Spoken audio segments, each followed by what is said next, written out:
12 चेलों की मृत्यु के बाद क्या हुआ, कैसे सुसमाचार आगे फैले, कैसे आज पूरी दुनिया के कोने कोने में करोड़ों विश्वासी फैल गए।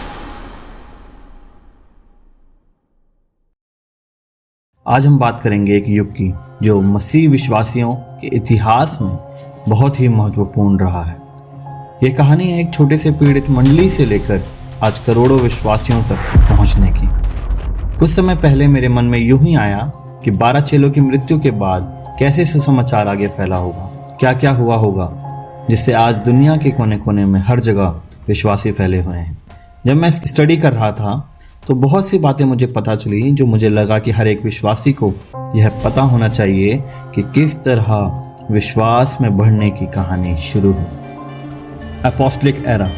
यीशु मसीह के स्वर्गारोहण के बाद जब चेलों ने सुसमाचार प्रचार करने की कमान संभाली, तब चेलों ने यरूशलेम से सुसमाचार प्रचार करना शुरू किया। यहाँ से शुरू हुआ अपोस्टलिक एरा, जिसके हेड प्रेरित पतरस थे। प्रेरित पतरस और अन्य चेलों ने मिलकर यरूशलेम से लेकर रोम तक सुसमाचार प्रचार किया। प्रेरितों के काम की पुस्तक हमें बताती है कि कितनी तेजी से यह प्रचार हुआ। सारे प्रेरितों का उन अर्ली डेज में विश्वासियों की मंडली को स्थापित करने का और सुसमाचार तेजी से फैलाने में बहुत ही महत्वपूर्ण योगदान रहा था। जैसे हम बाइबल में देखते भी हैं, प्रेरितों के काम 2 अध्याय के 41वीं आयत में लगभग 3000 लोग उनमें मिल गए जब पतरस ने भाषण दिया था। इस तरह वो आगे बढ़ते गए। यहाँ प्रेरित पतरस ने यरूशलेम और यहूदा में यहूदी लोगों के बीच सुसमाचार फैलाया। दूसरी ओर प्रेरित पौलुस, उन्होंने गैर यहूदियों का जिम्मा लिया और कई मिशनरी यात्राएं की।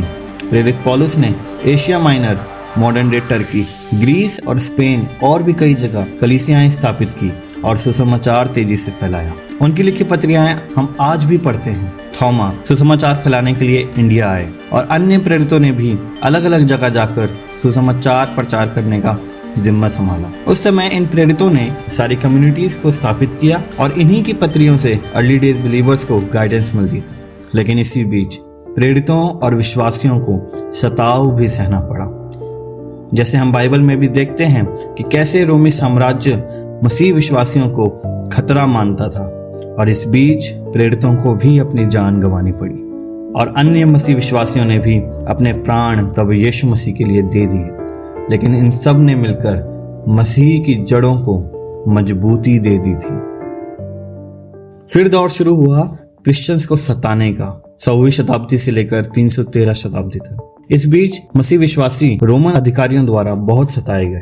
विश्वासियों को कानून तोड़ने, रोमन देवताओं की पूजा न करने और सम्राट की पूजा न करने के आरोप में दंडित किया जाता था। एक बार रोम में बहुत भयंकर आग लगी जिसमें रोमियों का एक बड़ा हिस्सा तबाह हो गया। उस समय सम्राट नीरो, जो रोम का सम्राट था, अपनी छवि को सुधारने के लिए सारा दोष मसीह विश्वासियों के ऊपर डाल दिया। परिणाम स्वरूप कुछ ना करते हुए भी सैकड़ों विश्वासियों को अपनी जान गंवानी पड़ी। 3री शताब्दी में सम्राट डेकियस और सम्राट डियोक्लेटियन ने भी मसीह विश्वासियों पर अत्याचार किया। यह अत्याचार बहुत ही क्रूर था। उन्हें रोमन देवताओं को पूजने के लिए दबाव डाला गया। जिन्होंने इनकार किया उन्हें मार डाला गया, पीड़ित किया गया, आराधनालयों को जला दिया गया, धर्म ग्रंथ को जला दिया गया। पूरी कोशिश की गई कि मसीह पूरी रीति से या तो खत्म हो जाए या तो हर एक विश्वासी पीछे हट जाए। इसे द ग्रेट परसिक्यूशन के नाम से भी जाना जाता है। इस प्रकार 100वीं ईस्वी से 313 ईस्वी के बीच विश्वासियों को लगातार उत्पीड़न का सामना करना पड़ा। लेकिन मसीहत खत्म नहीं हुई। हजारों रुकावटों के बाद भी सुसमाचार आगे बढ़ता रहा और भी नए लोग मसीह को जानने लगे और विश्वास में आगे बढ़े। और फिर शुरू हुआ वो दौर जहां हर मसीह विश्वासी को थोड़ी सी राहत मिली। 313 शताब्दी से लेकर 400 शताब्दी, इस दौर ने मसीह डॉक्ट्रिन और थियोलॉजी के विकास को देखा। 313 ईस्वी में सम्राट कॉन्स्टेंटाइन और लिसिनियस ने मिलान की उद्घोषणा जारी की, जिसमें मसीह विश्वासियों को स्वतंत्रता मिली, जिससे वो खुलकर मसीह की आराधना कर सकते थे। उन्हें उनके आराधनालयों के लिए जगह भी वापस दी गई। अब उनके पास आज़ादी थी कि वो मिलकर परमेश्वर की आराधना खुलेआम कर सकें।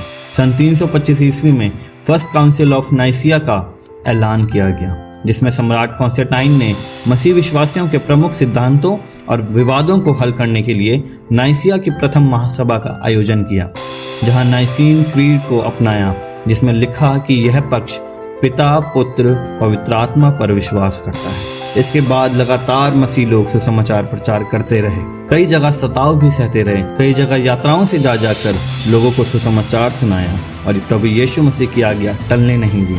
इसी तरह आगे बढ़ते हुए हम लोगों के पास सुसमाचार पहुंचा और हमने प्रभु यीशु मसीह को ग्रहण किया। तो इस तरह से चेलों की मृत्यु के बाद भी सुसमाचार नहीं रुका।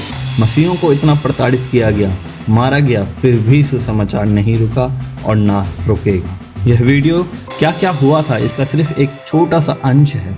इसके अलावा भी बहुत सी बातें हुई होंगी जिसके बारे में हम अभी नहीं जानते, लेकिन हम एक बात जानते हैं कि मसीहों को बहुत सताया तो गया, उन्हें मारा भी गया, उनको प्रताड़ित भी किया गया, लेकिन उन्होंने जिस परमेश्वर पर विश्वास किया उसने अपने लोगों को बचाए रखा। और इतना कुछ होने के बावजूद भी आज मसीहत सबसे श्रेष्ठ में है और बहुत से लोग विश्वास करते हैं कि प्रभु यीशु ही हमारा उद्धार करता है। आशा करता हूं कि इस वीडियो के माध्यम से आपको थोड़ी सी जानकारी मिली हो। अपनी राय कमेंट सेक्शन में ज़रूर दीजिएगा, इससे हमें भी प्रोत्साहन मिलेगा। वीडियो को लाइक और ऐसे ही वीडियोस के लिए चैनल को सब्सक्राइब करना ना भूलें। धन्यवाद।